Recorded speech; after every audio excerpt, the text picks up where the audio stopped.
संसद सत्र से पहले सरकार ने बुलाई अहम बैठक। सरकार बताएगी विधायी एजेंडा, विपक्ष से सदन को सुचारू रूप से चलाने की करेगी अपील। सीएम योगी शहीद पथ स्थित नए भवन की करेंगे उद्घाटन। 200 करोड़ से ज्यादा लागत में तैयार हुआ अत्याधुनिक मुख्यालय, डिजिटल कमांड कंट्रोल और कोऑर्डिनेशन सेंटर होगा शुरू।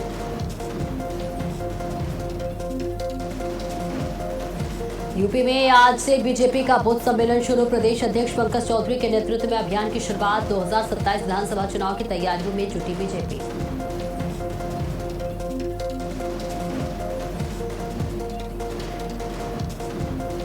रामधन गबन मामले में टिन्नू यादव और मनीष यादव की रिमांड मंजूर। आज रिमांड पर रहेंगे दोनों आरोपियों के 39 घंटे की रिमांड मंजूर।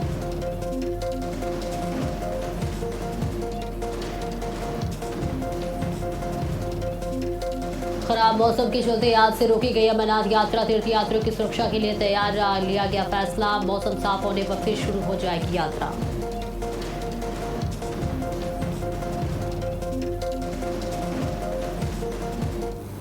नमस्कार, भारत अपडेट देख रहे हैं आप। मैं हूं आपके साथ अपना दीपक मंतेशा। बुलेटिन का आगाज करेंगे बड़ी खबर के साथ। और बड़ी खबर जहां संसद सत्र से पहले आज सर्वदलीय बैठक। सुबह 11 बजे सरकार ने बुलाई अहम बैठक। संसद के एजेंडे पर होगी चर्चा। सरकार विपक्ष से करेगी सहयोग की अपील। ये बहुत बड़ी जानकारी आप तक पहुंचा रहे हैं, जहां कल से आपको बता दें कि मॉनसून सत्र शुरू होने जा रहा है, लेकिन उसके एक दिन पहले ये सर्वदलीय बैठक बुलाई गई है, जहां पर विपक्ष से भी सहयोग करने की अपील की जाएगी। ये बहुत बड़ी बैठक 11 बजे होने वाली है, जहां आपको बता दें तमाम केंद्रीय मंत्रियों की मौजूदगी होगी। कई बड़े फैसले लिए जा सकते हैं। ये बड़ी और अहम जानकारी आप तक साझा कर रहे हैं, जहां संसद सत्र से पहले आज सर्वदलीय बैठक बुलाई गई है। सुबह 11 बजे सरकार ने एक बहुत ही अहम बैठक बुलाई है। इस बीच संसद के एजेंडे पर चर्चा होगी और साथ ही विपक्ष से भी सहयोग की अपील की है। और ये बड़ी और अहम जानकारी आप तक साझा कर रहे हैं। सरकार ने संसद के सुचारू संचालन को सुनिश्चित करने के लिए आज यानी कि सुबह 11 बजे सर्वदलीय बैठक बुलाई गई है। मॉनसून सत्र कल यानी 20 जुलाई से शुरू होने जा रहा है। इस बैठक में सरकार संसद के एजेंडे को पेश करेगी और विपक्षी दलों से सहयोग की भी अपील करेगी। ये बहुत बड़ी जानकारी आप तक साझा कर रहे हैं, जहां कल से संसद का सत्र शुरू होने जा रहा है, लेकिन उससे पहले बीजेपी ने ये बेहद अहम बैठक बुलाई है। और इसके साथ ही साथ आपको बताते चले कि संसद सत्र शुरू होने से पहले ठीक 11 बजे आज सर्वदलीय बैठक सरकार करने वाली है। विपक्ष से सहयोग की अपील की गई है। कई बड़े फैसले हो सकते हैं और कई महत्वपूर्ण मुद्दों पर चर्चा होगी।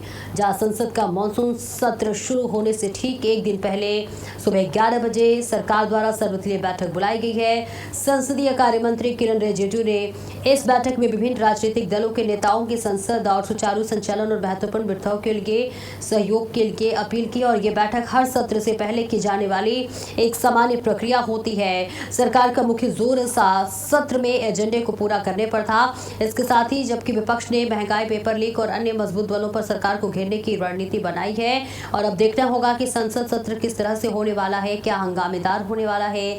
सबकी नजरें टिकी हुई है, लेकिन उससे ठीक एक दिन पहले आज ये बैठक बुलाई गई है, सर्वदलीय बैठक बुलाई गई है। सरकार ने ये बैठक बुलाई है। तमाम केंद्रीय मंत्री इस बैठक में मौजूद रहेंगे और उसके साथ ही साथ सहयोग की भी अपील विपक्ष से की गई है। तो ये बहुत बड़ी जानकारी आप तक साझा कर रहे हैं, जहां आज यानी कि 19 जुलाई को एक सर्वदलीय बैठक बुलाई गई है। 11 बजे ये बैठक होगी और कल देखिए मॉनसून सत्र शुरू होने वाला है। और संसद सत्र के शुरू होने से पहले ये एक बैठक जो है वो एक प्रक्रिया होती है कि किस तरह से संसद में मुद्दों को रखना है, किस तरह से विपक्ष के सवालों का जवाब देना है और किस तरह से क्या क्या कुछ एजेंडे रहने वाले हैं। और साथ ही साथ विपक्ष से भी सहयोग की अपील की गई है। स्नेह कमल ज्यादा जानकारी के लिए हमारे साथ जुड़ रहे हैं। स्नेह, देखिए कल मॉनसून सत्र शुरू होने वाला है, लेकिन संसद सत्र शुरू होने से पहले आज बेहद महत्वपूर्ण बैठक बुलाई गई है। सरकार ने सर्वदलीय बैठक बुलाई है। क्या कुछ मुद्दे रहने वाले हैं इस बीच? संसद के मानसून सत्र के शुरू होने से पहले सरकार ने आज एक सर्वदलीय बैठक बुलाई। बैठक के दौरान सरकार संसद के दोनों सदनों को सुचारू रूप से संचालन सुनिश्चित करने के लिए सभी राजनीतिक दलों से सहयोग मांगा है। मानसून सत्र कल से शुरू हो रहा है, जो 13 अगस्त तक चलेगा। सत्र के दौरान कई महत्वपूर्ण विधेयक पर चर्चा, उनके पारित होने की संभावना है। यह मीटिंग आज रविवार 19 जुलाई को 11 बजे संसद भवन के एनेक्सी भवन स्थित मुख्य समिति कक्ष में होगी। इस बैठक के दौरान सभी दलों के सांसदों के साथ बात करके सरकार जो ये सुनिश्चित करेगी संसद का जो मानसून सत्र है, तो चाहे वो राज्यसभा हो चाहे लोकसभा हो, दोनों सदनों में जो है सदन सुचारू चले। इस दौरान जो है सरकार 5 नए विधेयक भी लाने वाली। इन विधेयकों में जो है सरकार तृणमूल कांग्रेस के 20 सांसद जो बागी सांसद थे उन्हें भी न्योता दिया, क्योंकि कल लोकसभा अध्यक्ष ने उन्हें एक अलग गुट के रूप में मान्यता दे दी थी।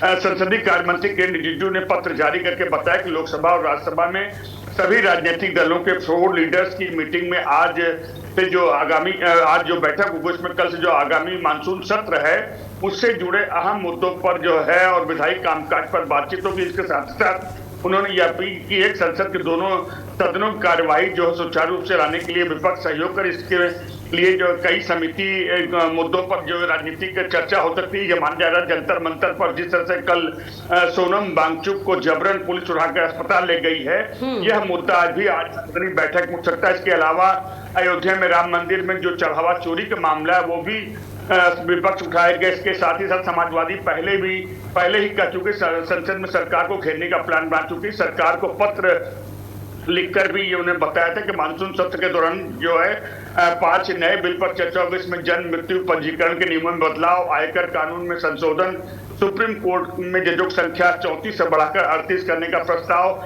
एमएसएमई सेक्टर में जुड़े कानून में बदलाव, राष्ट्रीय सम्मान से जुड़े कानून में संशोधन वाले बिल पर चर्चा होगी। संसद का मानसून सत्र जो 20 जुलाई से चलकर 13 अगस्त तक चलेगा। इस दौरान जो महत्वपूर्ण विधेयकों पर जो चर्चा हो सकती है, इससे पहले सरकार सर्वदलीय बैठक करके सरकार और विपक्ष के बीच समन्वय के लिहाज से आज की बैठक काफी अहम मानी जाए ताकि दोनों सदनों में जो कार्रवाई बिना रुकावट के चले। और वहीं अगर इंडिया गठबंधन की बात करें तो इंडिया गठबंधन ने भी मानसून सत्र में राम मंदिर चढ़ावा चोरी का जो मामला है, चाहे नीट पेपर लीक का मामला है, इसमें सरकार को घेरेगी। विपक्षी दलों का भी सरकार चाहेगी विभाजन करके 2/3 बहुमत हासिल करने की कोशिश करे, तो इसका भी जो है विपक्षी दल लगातार विरोध करेंगे। बिल्कुल, क्या लगता है संजय कमल, देखिए कल से संसद सत्र शुरू होने वाला है और इससे में आज ये सर्वदलीय बैठक बुलाई जा रही है।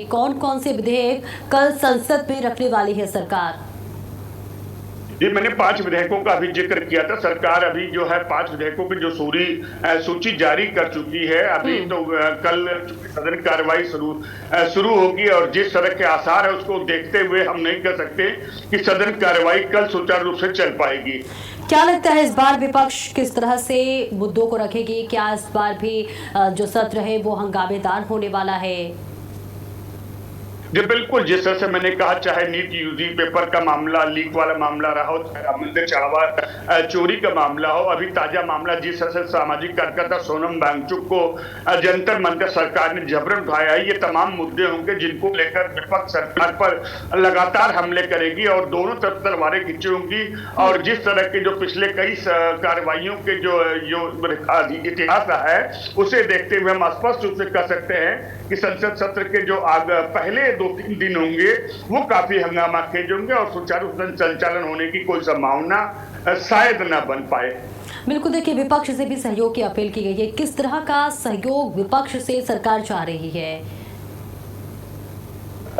बिल्कुल सामान्य बात है। यह तो सरकार जब भी चाहेगी कि सदन कार्रवाई सुचारू रूप से चलाने में विपक्ष सहयोग करे।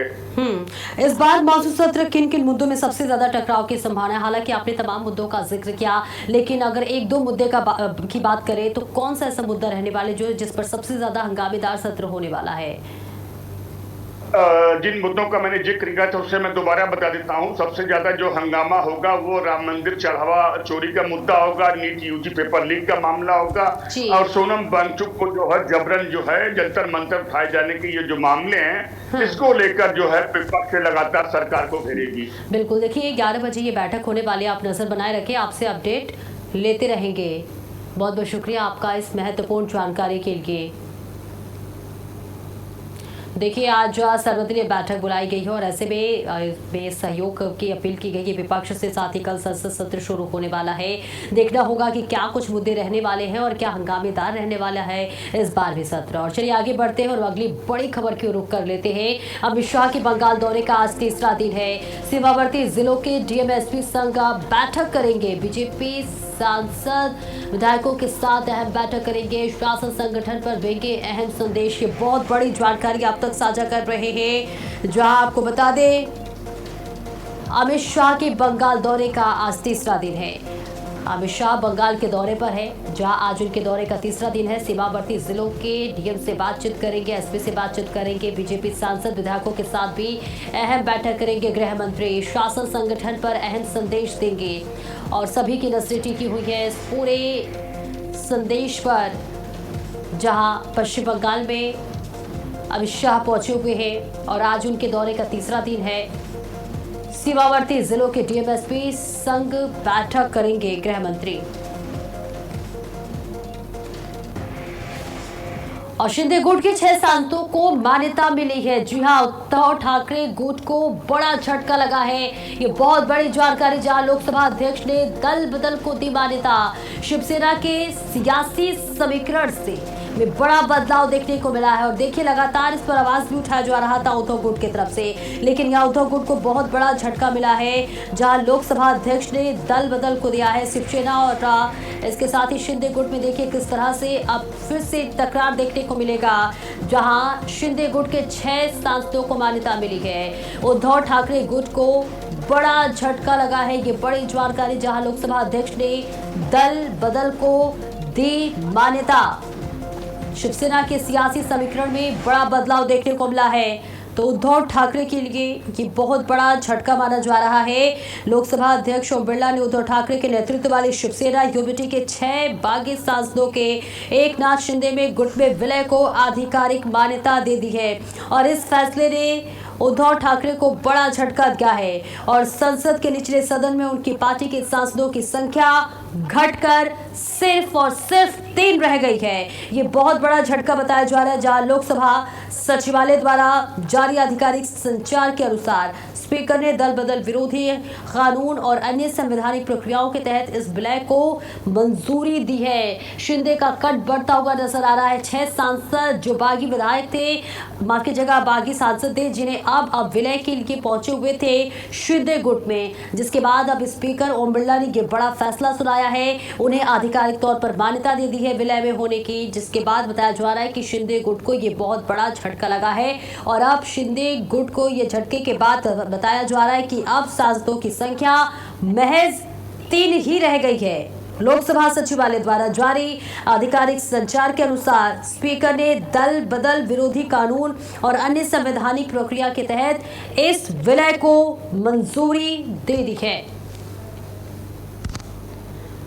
और लखनऊ से बड़ी खबर, जहां आपदा प्रबंधन प्राधिकरण के मुख्यालय का लोकार्पण होगा। मुख्यमंत्री योगी आदित्यनाथ शहीद पथ स्थित नए भवन का उद्घाटन करेंगे।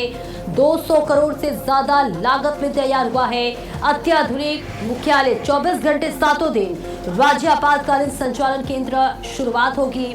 डिजिटल कमांड कंट्रोल और कोऑर्डिनेशन सेंटर भी शुरू होगा, जहां कार्यक्रम में मंत्री और जन प्रतिनिधि मौजूद रहेंगे। ये बड़ी और अहम जानकारी आप तक साझा कर रहे हैं, जहां आपको बता दें कि लखनऊ में आपदा मुख्यालय का आज उद्घाटन होगा। खुद मुख्यमंत्री योगी आदित्यनाथ इसका उद्घाटन करेंगे। ये बहुत बड़ी सौगात उत्तर प्रदेश को, जहां मुख्यमंत्री योगी आदित्यनाथ आपदा प्रबंधन प्राधिकरण के नवीन मुख्यालय का लोकार्पण करेंगे और इस भवन में 24 घंटे संचालित होने वाला अत्याधुनिक राज्य आपातकालीन संचालन केंद्र भी स्थापित किया गया है। भवन में 200 से अधिक लोगों की क्षमता वाला अत्याधुनिक सभागार, क्लासरूम, लेक्चर हॉल, हॉस्टल और इसके साथ ही साथ लाइब्रेरी की भी सुविधा होगी। साथ ही राज्य की आपदा प्रबंधन प्रणाली को मजबूत बनाने के लिए डिजिटल कमांड कंट्रोल एवं कोऑर्डिनेशन सेंटर भी स्थापित किया गया है। और देखिए, शहीद पथ पर स्थित डायल 112 मुख्यालय के पास स्थित इस भवन का निर्माण 200 करोड़ से अधिक लागत से किया गया है, जो कि बहुत बड़ी सौगात के तौर पर बताई जा रही है। तो तस्वीर भी आप तक साझा कर रहे हैं, जहां उत्तर प्रदेश को ये बहुत बड़ी सौगात मिली है। और ज्यादा जानकारी के लिए रमन हमारे साथ जुड़ रहे हैं। रमन, देखिए आज इस उद्घाटन होने वाला है, मुख्यमंत्री योगी आदित्यनाथ इस नवीन भवन का उद्घाटन करेंगे। सबसे पहले बताइए क्या कुछ खासियत है इस भवन का? आपको बता दें, राजधानी लखनऊ के सबसे वीआईपी एरिया यानी कि जहाँ जो कि स्मार्ट सिटी के रूप में बन रहा है, शहीद पथ के किनारे प्लासियो मॉल के पास ये भवन बनकर तैयार हुआ है। लगभग 2 साल पहले मुख्यमंत्री ने ही इस भवन का शिलान्यास किया था और अब 200 करोड़ की लागत से ये बड़ा कई मंजिला इमारत बनकर तैयार हुई है, जहां पर ट्रेनिंग सेंटर से लेकर प्रशासनिक भवन और रुकने की भी व्यवस्था कुछ एसडीआरएफ जवानों के वहां पर की गई है। आपको बता दें, आज मुख्यमंत्री उसका लगभग 10:30 बजे उद्घाटन करेंगे और इसके लिए प्रशासन पूरी तरीके से वहां पर तैयार है। रूट डाइवर्जन किया गया है, जो कि कल रात से ही वहां पर हलचल शुरू हो गई थी। प्रशासन पूरी तरीके से वहां पर मुस्तैद था। आपको बता दें, एसडीआरएफ का जो भवन है, इससे न सिर्फ लखनऊ, उत्तर प्रदेश में भी जितनी भी आपदाएं होती हैं वहां तक सहायता पहुंचाने के लिए बहुत ही काम करेगा, क्योंकि ये हाईटेक व्यवस्थाओं से जुड़ा हुआ एसडीआरएफ भवन बनाया गया है, जहां पर तुरंत ही सूचना मिल सकती है अगर कहीं आपदा होती है और वहां से तुरंत सहायता भेजी जा सकती है। बिल्कुल, देखिए क्या लगता है अब पहले से ज्यादा लोग अपने आप को सुरक्षित महसूस करेंगे, पहले से ज्यादा जो व्यवस्थाएं हैं वो चुस्त दुरुस्त रहेंगी और तत्काल लोगों को सेवा मिलेगी? बिल्कुल, अगर एसडीआरएफ के जवानों के तौर पर देखें तो पहले भी उनके पास व्यवस्थाएं थी, संसाधन था, लेकिन क्योंकि अब ये हाईटेक व्यवस्थाएं, हाईटेक जो औजार हैं उनके पास में बड़े अच्छे कपड़े, जिसमें चाहे आग लगी हो, चाहे बाढ़ आई हो, जिस आपदा के हिसाब से हर चीज की वहां पर व्यवस्था की गई है, जिसके चलते जवानों को इसमें काफी राहत मिलेगी। और अगर जवानों को राहत मिलेगी तो जनता को निश्चित तौर पर जो भी आपदा के पीड़ित होंगे उन्हें राहत मिलेगी। बिल्कुल, अब इस केंद्र से शुरू होने वाला आपदा समय रिस्पांस टाइम क्या होगा रमन? अब ये रिस्पांस टाइम अभी एसडीआरएफ का जो है वही रिस्पांस टाइम है, लेकिन अब यहाँ का जब ये कार्यालय सुचारू रूप से शुरू हो जाएगा उसके बाद में एसडीआरएफ के जो प्रशासनिक अधिकारी हैं, जो मंत्री हैं, वो इसको लेकर क्या चर्चा करते हैं, कितना उनके पास व्यवस्थाएं हैं और कितने देर में अब वो कोई रिस्पांस पहुंचा सकते हैं, उसको लेकर वो चर्चा करेंगे। क्या ये सभी जिलों में लागू होगा? और साथ ही साथ ये भी बताइए कि इसकी जो रियल टाइम मॉनिटरिंग है वो किस तरह से होगा? सभी जिलों में जो भी एसडीआरएफ की टीम है उसकी मॉनिटरिंग जो है यहाँ से होगी। ये प्रदेश कार्यालय बना है और यहाँ से कोई भी अगर व्यवस्था, हालांकि हर जनपद में मुहैया कराई गई है व्यवस्था, लेकिन अगर जब बड़ी टीम भेजनी होगी तो लखनऊ से तुरंत भेजी जाएगी। इसकी रियल टाइम मॉनिटरिंग क्या 24 घंटे होगी, कैसे होगी?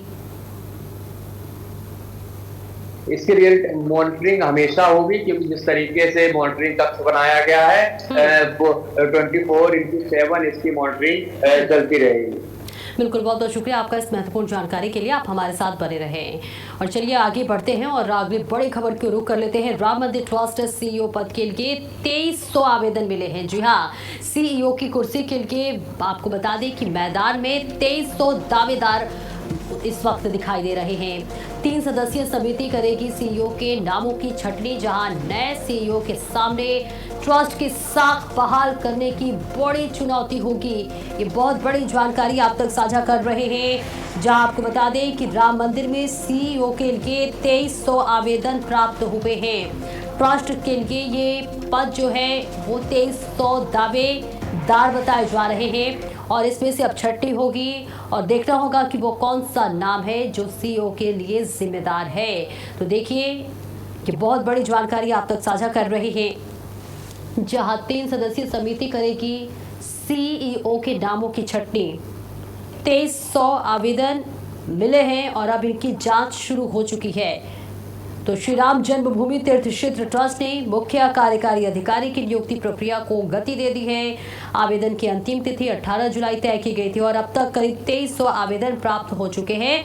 हालांकि अंतिम आंकड़े अभी सामने नहीं आए हैं और अब इन आवेदनों की प्रारंभिक जांच और पात्र उम्मीदवारों की जो चयन प्रक्रिया है वो शुरू कर दी गई है। ये बड़ी जानकारी आप तक साझा कर रहे हैं, जहां सीईओ चयन के लिए गठित 3 सदस्यीय समिति ने आवेदनों की छंटनी का दायित्व लिया है। और ऐसे में आपको बता दें कि समिति में सेवानिवृत्त न्यायाधीश प्रमोद कोहली और इसके साथ ही सेवानिवृत्त लेफ्टिनेंट जनरल तमाम लोग मौजूद हैं। रमन, वापस से आपका रुख करूंगी। देखिए, आवेदन मांगा गया था, 18 जुलाई तक अंतिम तिथि रखी गई थी और 2300 से ज्यादा आवेदन मिले हैं। अब देखिए इनकी जांच पड़ताल की जाएगी। अभी क्या कुछ अपडेट है आपके पास? राम मंदिर चंदा चोरी मामला सामने आया, उसके बाद में जब ट्रस्ट की बैठक हुई तो उसमें तय हुआ कि अब सीईओ के तैनात किया जाएगा, जो कि मंदिर के प्रशासन की पूरी व्यवस्था देखेगा, ट्रस्ट को भी रिपोर्ट करेगा और जरूरत पड़ी तो सरकार को भी रिपोर्ट करेगा। और इसको लेकर जो एलिजिबिलिटी जो आवेदन मांगे गए थे उसमें 2300 आवेदन आए हैं। और आपको बता दें कि बहुत सारी शर्तें रखी गई थी, जैसे कि 20 साल का प्रशासनिक अनुभव होना चाहिए, चाहे कि सरकारी विभाग में, चाहे किसी प्राइवेट बड़ी कंपनी में, हिंदू होना चाहिए, प्रतिदिन पूजा करने वाला चाहिए, थोड़ा बहुत शास्त्रों का ज्ञान होना चाहिए, ऐसे, और जो करियर उसका हो बेदाग होना चाहिए, ऐसे तमाम एलिजिबिलिटी रखी गई थी। उसके बावजूद 2300 दावेदार इकट्ठा हुए हैं, 2300 लोगों ने आवेदन किया है। अब 3 सदस्यीय जो कमेटी है वो तय करेगी और इन नामों पर चर्चा करेगी, आखिर कौन सा वो नाम है जो राम मंदिर की पूरी व्यवस्था संभालेगा। अब इसको लेकर जो 3 सदस्यीय जो टीम है वो उसने काम शुरू कर दिया है और बहुत मुश्किल काम भी है, क्योंकि जो भी 2300 आवेदन आए हैं इसमें लगभग आवेदन कुछ सीनियर लोगों के हैं, जो 50-55 साल की उम्र के ऊपर वाले हैं, और लगभग सभी कहीं ना कहीं से अनुभव उनको होगा, प्रशासनिक अनुभव होगा, पूजा पाठ भी। ऐसे में ट्रस्ट के लिए जो 3 सदस्यीय जो टीम है उसके लिए ये तय कर पाना बड़ा मुश्किल काम होने वाला है कि कौन आखिर एक व्यक्ति होगा जो राम मंदिर की जो प्रतिष्ठा है और वहां के जो अभी दाग लगा है ट्रस्ट पर राम मंदिर चंदा चोरी मामले को लेकर, कौन है जो अपने कुशल प्रशासनिक अनुभव से उसे सही करेगा और मंदिर की जो व्यवस्था है, ना सिर्फ मंदिर बल्कि पूरे अयोध्या की जो व्यवस्था है उसे सुचारू रूप से चलाएगा।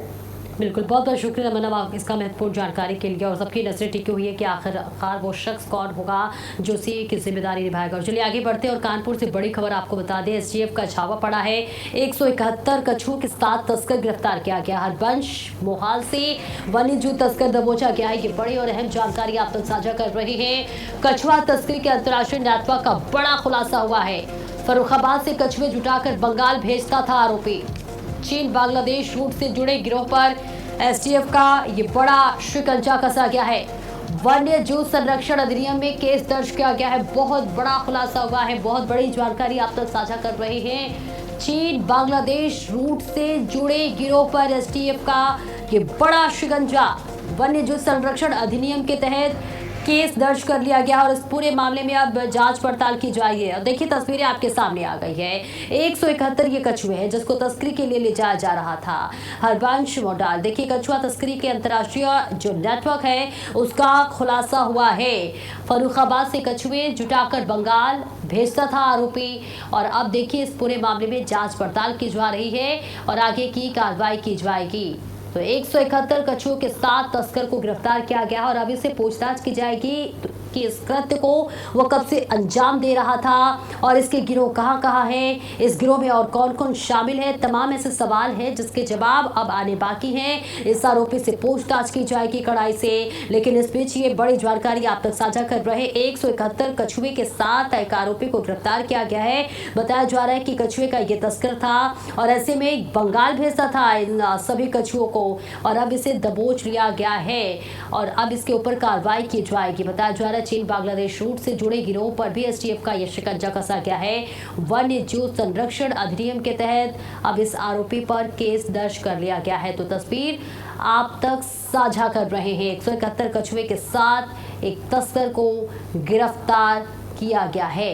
हरबंश मोहाल से वन्य जीव तस्कर को दबोचा गया है और अब इस पूरे मामले में पुलिस की कार्रवाई देखने को मिलेगी। देखना होगा कि क्या कुछ पुलिस कार्रवाई करती है, लेकिन इस बीच ये तस्वीर आप तक साझा कर रहे हैं जहां कछुआ तस्कर को गिरफ्तार किया गया है और अब इस पर कार्रवाई होगी। साथ ही पूछताछ की जाएगी और पता भी लगाया जाएगा कि कौन कौन इस पूरे गिरोह में शामिल है, इस कृत्य को कब से अंजाम दे रहा था और इसके साथ ही साथ कहां-कहां इसके गिरोह छिपे हुए हैं। कछुआ तस्करी के अंतर्राष्ट्रीय नेटवर्क का ये बहुत बड़ा खुलासा हुआ है।